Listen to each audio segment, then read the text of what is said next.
Hi, this is Steve Gregg. And Pam Lathrop. And this is the October edition of Beloit Today. It is October. Where's the year going? I don't know, but I know one thing we're going to talk about today is leaves and things, sticks. True, but the leaves we're talking about are not green anymore. No, they're beautiful fall colors, right? Right. And I'm going to talk to Bruce Legoski about some statewide legislation that he worked on with Chris Walsh that got signed by the governor not too long ago. It's kind of exciting because people always call us and say, how do I get a bill passed? So he's kind of able to tell us that, and it's something very helpful for Beloit. Great, and I know he was just up there this week. Yep. I'm going to be talking to Norma Vargas. Obviously, it's the fall show, so we're talking about the fall yard waste pickup. Okay, and it's also Fire Safety Month. Yep, so I know that Brad Liggett will be here. The chief will be talking about fire safety in October.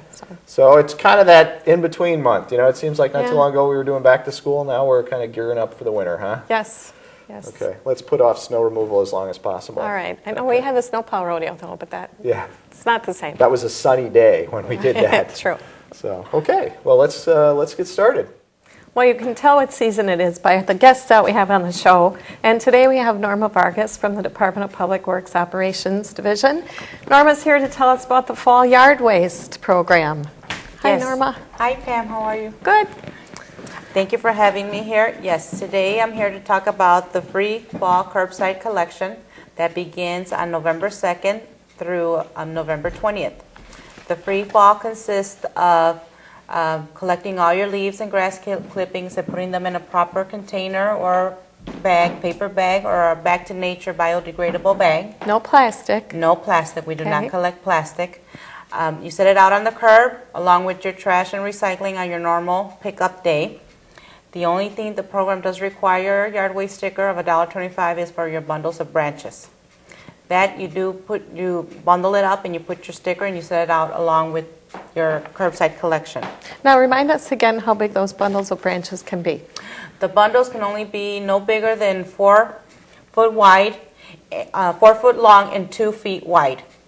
Okay. 2 by 4s. Okay. Mm-hmm. Yes. And you can just bundle those with string or twine or whatever. Correct. Put your sticker on it and set it out on the curb for collection. Okay. You also have the program is free for 3 weeks. Again, it starts on November 2nd through November 20th.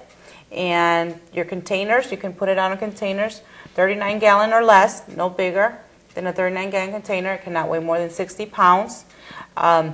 Also, you can use your paper bags or your biodegradable bags. Now, those, again, don't require a sticker. Okay, and where can we purchase stickers? The stickers can be purchased at City Hall, at Grinnell Senior Center, the Department of Public Works, of course, and Leisure Services.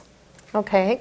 This is just getting to be a regular occurrence to have you on the show to talk about the spring and fall programs, but it's important to remember that this is a free program starting November 2nd. People can still put their bags out now.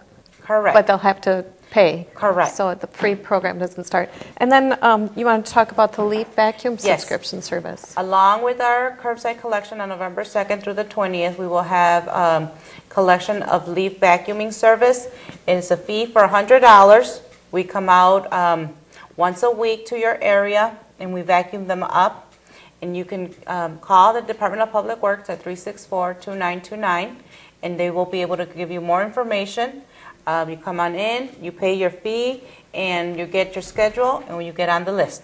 And for that, people would have to rake their leaves to the curb or to the edge of their property?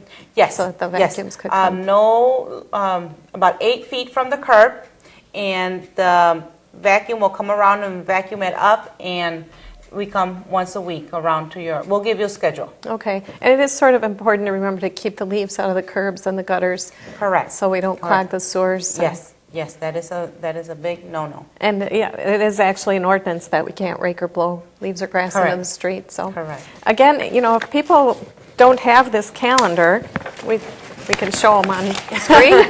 They can get this from the Public Works Department, and it is very handy. It's got a list of all the things that are coming up and all the programs, all the fees and schedules are in this nice calendar.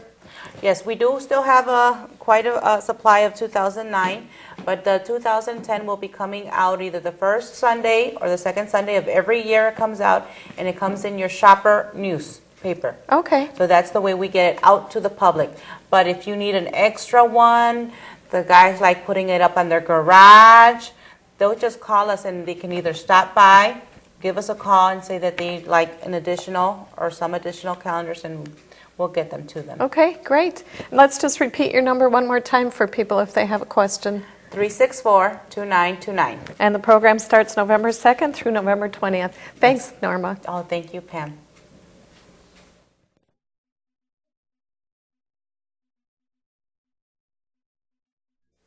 Well, this being October, one of the important things that happens every year in October is it's Fire Prevention Week.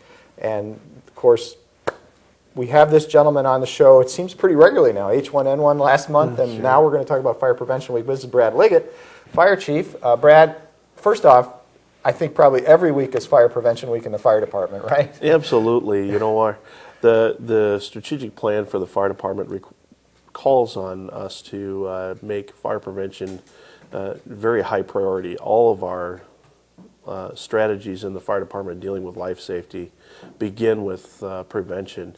If we can prevent fires from occurring, if we can prevent injuries from occurring, then we reduce the need for our services and reduce the economic impact on our community, and make it a much safer place to live. Yeah, now, sort of, even though every week is, we do focus on a week in October because I know you do some specific outreach. I have a child in the school system. I know that firefighters come and visit the schools and talk about the importance of that. She probably learned stop, drop, and roll before she learned how to say, "Hi, Dad." I don't it seemed like, but Sure. but you're out in the schools and really trying to get the word out in October, aren't you? Absolutely. October is always Fire Prevention Month.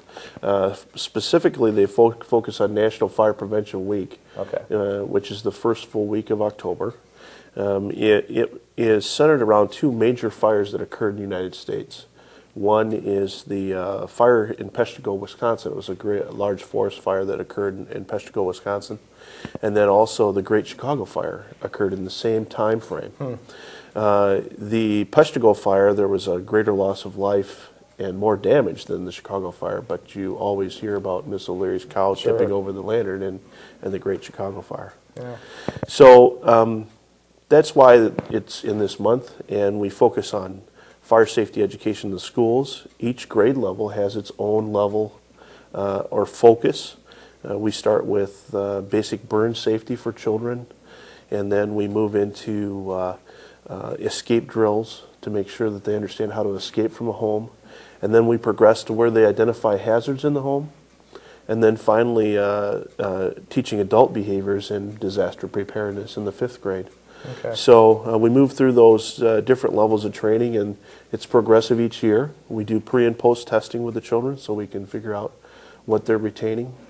The fire department only gets about an hour with the kids, but the teachers do a lot of prep work for us. They build this into their reading curriculum and their math curriculum and social studies curriculum, and they do a lot of prep work for us, and then we wrap it up with a good fire prevention presentation by the firefighters. But and speaking about being prepared, what are just a couple hints folks should do just in terms of their own home, their own families, to be prepared? Well, certainly the things that we focus on from a fire safety standpoint is, one, identifying the hazards that exist in your home, making sure that you're not storing flammable liquids or excessive amounts of trash, or making sure that all of your exits open up so that you can get out a window or a door, making sure that your pathways aren't blocked by furniture if you have to crawl out of the house, making sure your smoke detectors work.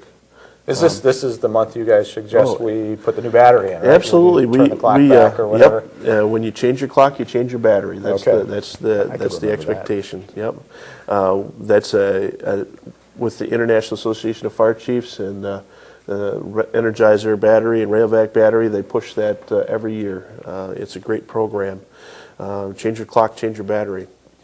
You want to test your smoke detector once a month and make sure that it works.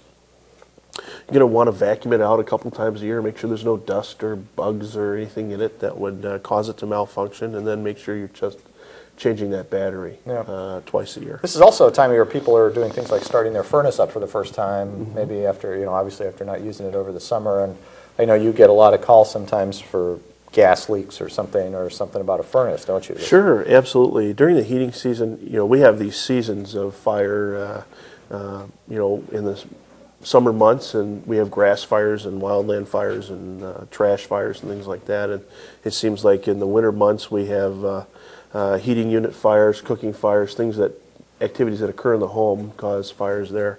People are more likely to be burning candles in the winter because of the lower light at nighttime and things like that. So those incidents of fires occur greater in the winter months.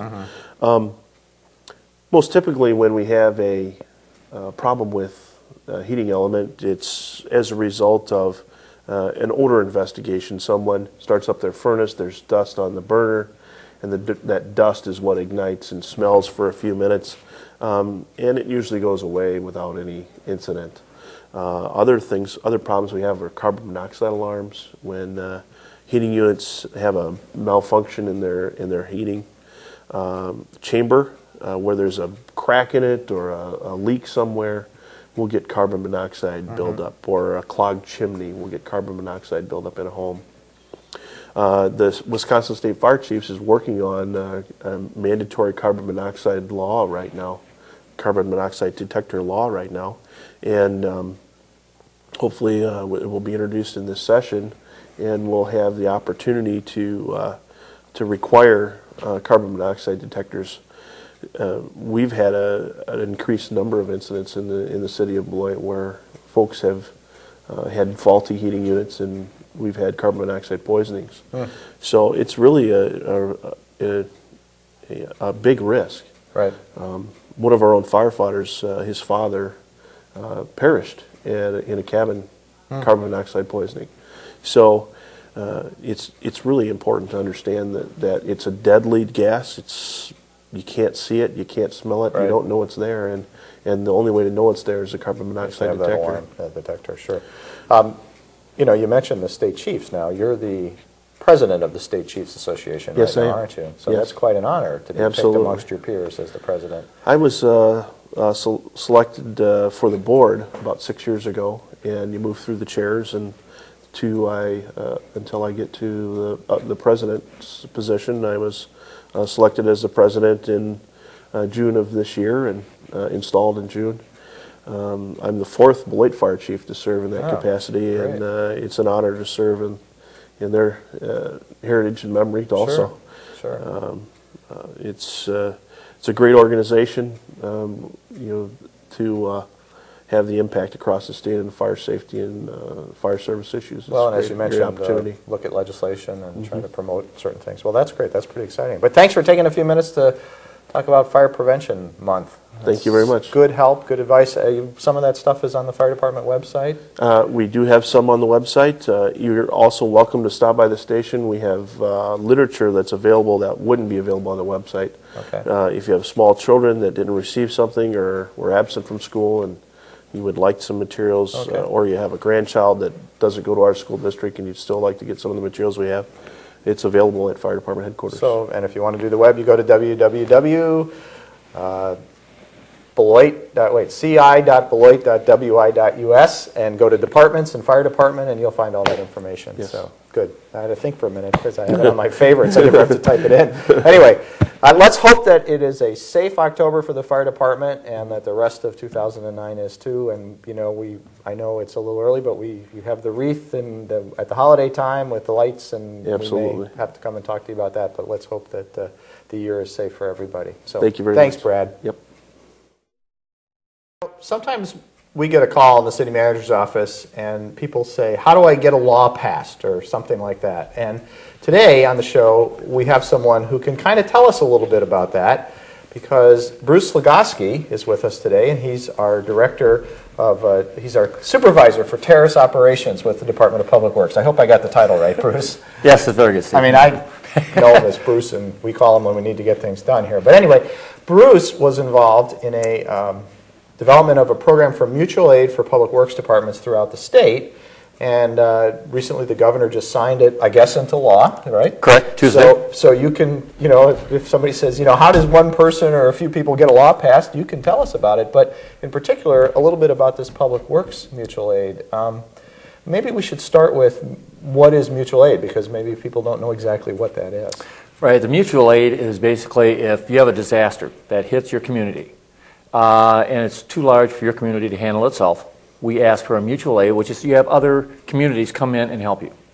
And there's an agreement that will normally be made, as in who's going to take care of the legalities, the workers' comp, unemployment and equipment damage, all those things that happen now, during that's a disaster. something that police and fire have had for years, I think. Correct. They have a MABUS, and police have a mutual aid agreement, much like ours. And we model ours after the MABUS, which is the fire department. Now, it was a long process here to try to get us going. Myself and Chris Walsh are members of on the American Public Works Association's Emergency Management Committee. And our goal was to get a statewide mutual aid agreement for Wisconsin. It took us about 2 years.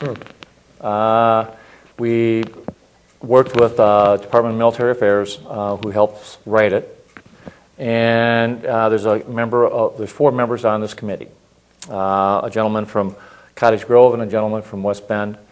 And we met monthly and met with Assembly, had to testify at the Assembly, and then met at the Senate, testified to them, and then now finally Tuesday was a big day. Yeah, and you were up in Madison, and the governor was there, and the whole bill signing. I got his here's pen. a pen and everything. Yes. Now, as I mentioned, police and fire have had these agreements. Here in Beloit, we've had an agreement with some of our surrounding communities. Right. We presently do have a statewide mutual aid agreement, and actually we're the first one in the United States to have a statewide or interstate mutual aid agreement.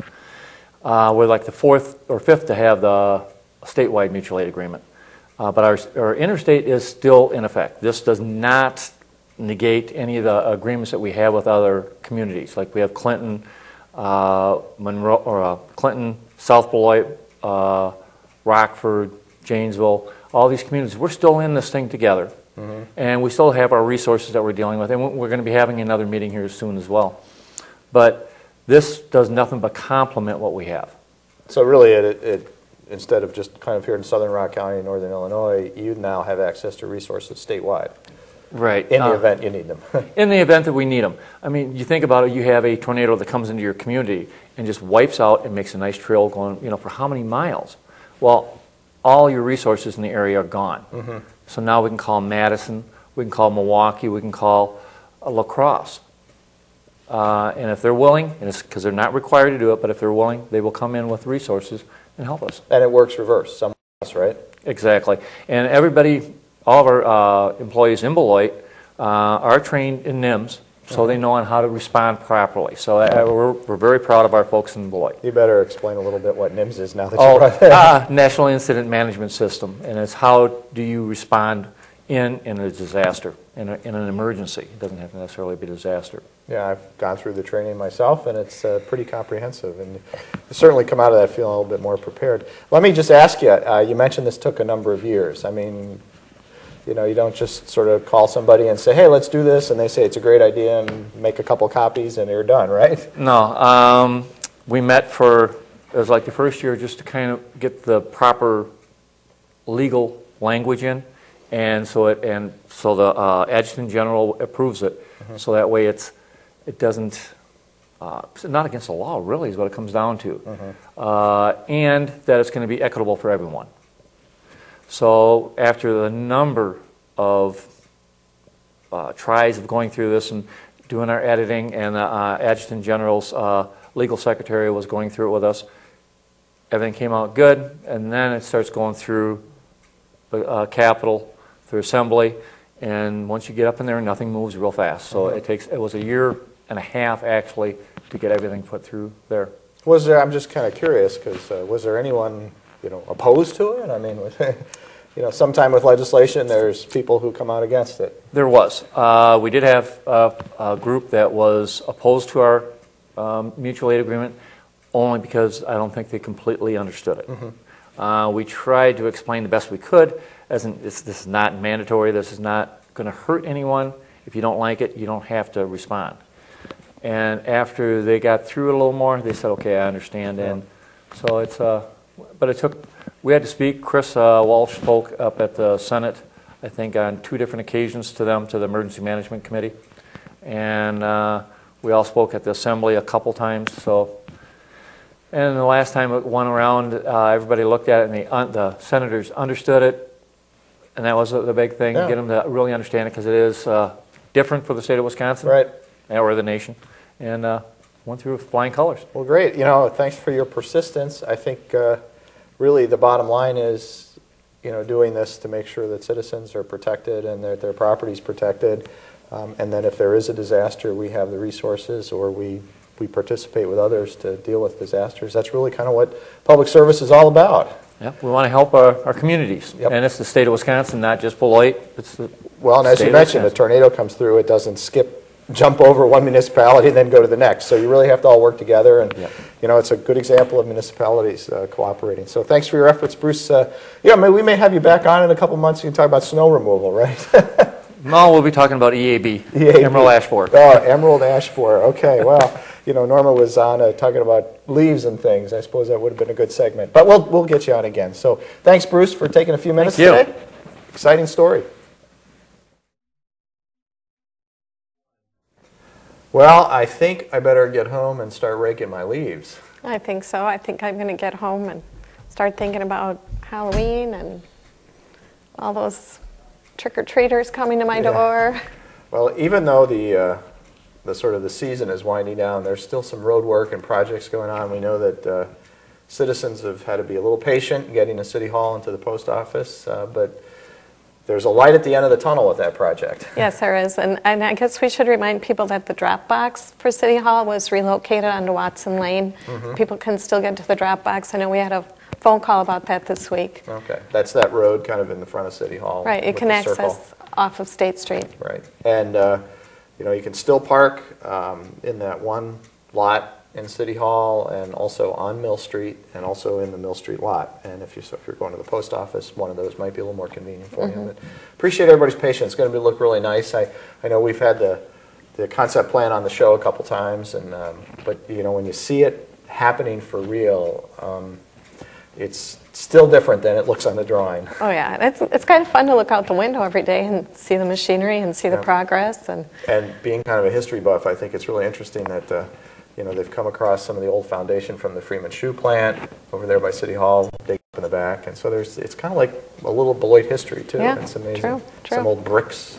Anyway, but that and a lot of other road projects are getting wrapped up this year. Yeah, no pain, no gain, right? That's right. So that's right. We should all be in really good shape when this is over and the road work is done. It'll be great. I think on our next show, one of the things we might do is spend a little time with Martha Mitchell, who, as people know, is retiring from the Visit Beloit. And she's got a couple of years' perspective and really done a wonderful job, both as far as people visiting and putting materials together, but the website. So many more people now when you travel, they look at websites and see what's going on. And Visit Beloit has a really great website. Yes, Martha, I'm sure, has a lot of really good stories that she can share with us. Or some of them she can share with us. Yeah, that's right. So maybe we'll put that on the show for next time. Yeah, sounds great. Okay, well, I hope you have a great Halloween, and November will be here before we know it. Yep, so that's another show. Well, for Beloit Today, this has been Steve Gregg. And Pam Lathrop. Thank you.